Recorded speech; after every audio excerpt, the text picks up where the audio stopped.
ناظرین، آج ہم تاریخ کے صفحات میں گم ایک ایسی کہانی بیان کرنے جا رہے ہیں جو کہ عشق و مستی کے جذبے سے بھرپور ہے۔ آج ہم آپ کو سندھ کی مشہور ہستی کے بارے میں بتائیں گے کہ کیسے انہوں نے ایک امیر گھرانے کی لڑکی سے محبت کی اور پھر اس لڑکی کی خاطر کیا کیا نہیں کر ڈالا، اور وقت کسی طرح سے پلٹا اور کیسے اس ہستی کی اس لڑکی سے شادی ہوئی۔ اس ہستی کا نام شاہ عبداللطیف بھٹائی ہے۔ شاہ عبداللطیف بھٹائی کو زیادہ تر لوگ صوفی بزرگ اور ایک شاعر کے طور پر جانتے ہیں، مگر ناظرین ان کی زندگی کا ایک پہلو ایسا بھی ہے جس کو شاید ہماری نوجوان نسل نہیں جانتی، اور وہ ہے ان کی داستان عشق۔ 17ویں صدی عیسوی میں حیدرآباد حالہ سندھ کے ایک قریبی گاؤں بٹھے پور میں سید حبیب شاہ نامی ایک شخص رہا کرتے تھے۔ آپ کا تعلق نہایت علمی اور ادبی گھرانے سے تھا۔ مورخین کے مطابق امیر تیمور آپ کے آباء و اجداد کے عقیدت مندوں میں شامل تھا، اور اسی نے حبیب شاہ کے خاندان کو یہاں لا کر بسایا تھا۔ حبیب شاہ نے اولاد کے حصول کی خاطر 3 شادیاں کی، مگر آپ اولاد کی نعمت سے محروم رہے۔ پھر ایک روحانی بزرگ سید ہاشم شاہ کی دعا سے سید حبیب شاہ کے گھر ایک ایسی ہستی نے جنم لیا جس نے سندھ کی دھرتی کو اپنے کلام و کردار سے محبت اور امن و سکون کا گہوارہ بنا دیا۔ یہ ہستی شاعر محبت صوفی بزرگ شاہ عبداللطیف بھٹائی کی تھی۔ بیٹے کی پیدائش کے بعد شاہ حبیب حالہ چھوڑ کر کوٹری آ کر آباد ہوئے۔ ان دنوں کوٹری کے جگیردار نواب مرزا مغل بیگ ارغون تھا۔ یہ سید حبیب شاہ کی ولی صفت شخصیت سے بے انتہا متاثر ہوا اور آپ کی عقیدت مندوں میں شامل ہو گیا۔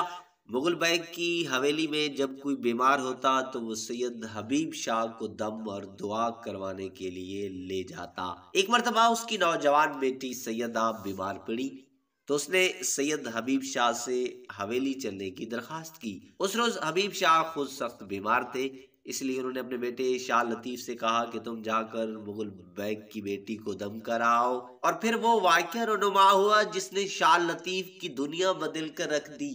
جب حویلی کے زنان خانے میں جگیردار کی بیمار بیٹی نے پردے میں سے اپنا خوبصورت ہاتھ پیر نکالا، شاہ لطیف نے اپنے والد محترمہ کی تلقین میں نبض دیکھنے کی خاطر اس کی نازک اور گوری کلائی تھامی تو شاہ لطیف بھٹائی کی نگاہیں وہی جم گئی۔ شاہ لطیف کی بے خودی کے عالم میں زبان سے یہ الفاظ ادا ہوئے: جس کا ہاتھ سید کے ہاتھ میں ہو اسے کیسا دکھ اور کیسی بیماری۔ جب کافی دیر شاہ لطیف ہاتھ تھامے یوں ہی دیکھتا رہا تو پردے کے پیچھے بیٹھی نوجوان لڑکی نے گھبرا کر اپنا ہاتھ پیچھے کھینچا۔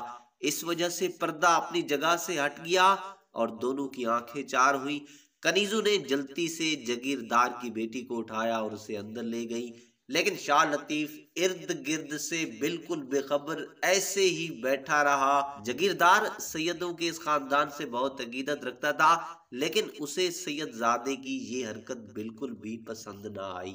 دوسری طرف سید زادے کی دنیا ہی بدل گئی۔ اس جلوے کی یادوں کے ساتھ سید زادے کا دل دھڑکتا، رات کے اندھیرے میں جگیردار کی حویلی کی طرف چل پڑتا اور حویلی کے قریب جا کر آس پاس میں کھڑا رہتا کہ نہ جانے کب دیدار ہو جائے اور اس کے اس بے قرار دل کو چین آ جائے۔ جگیردار وسیع و عریض زمین کا مالک تھا اور اپنی جگیر میں اس کی حیثیت کسی بادشاہ کے مانند تھی۔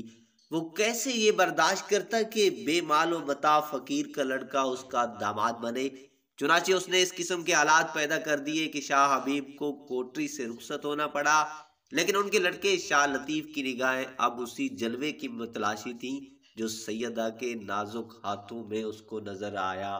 ان کے دن رات کا چین اڑ چکا تھا، یہ مستی کی کیفیت تھی۔ اکثر گھر سے نکل جاتے، کئی روز صحرا کی خاک چاندتے رہتے، انہیں نہ آگ اگلتا سورج متاثر کرتا اور نہ انگارہ ہوتی ریت سے پڑنے والے پیروں کے چھالے۔ بس اپنے محبوب کی تڑپ اور بے تابی سے مجبور جنگلوں اور بیابانوں میں گھومتے رہتے۔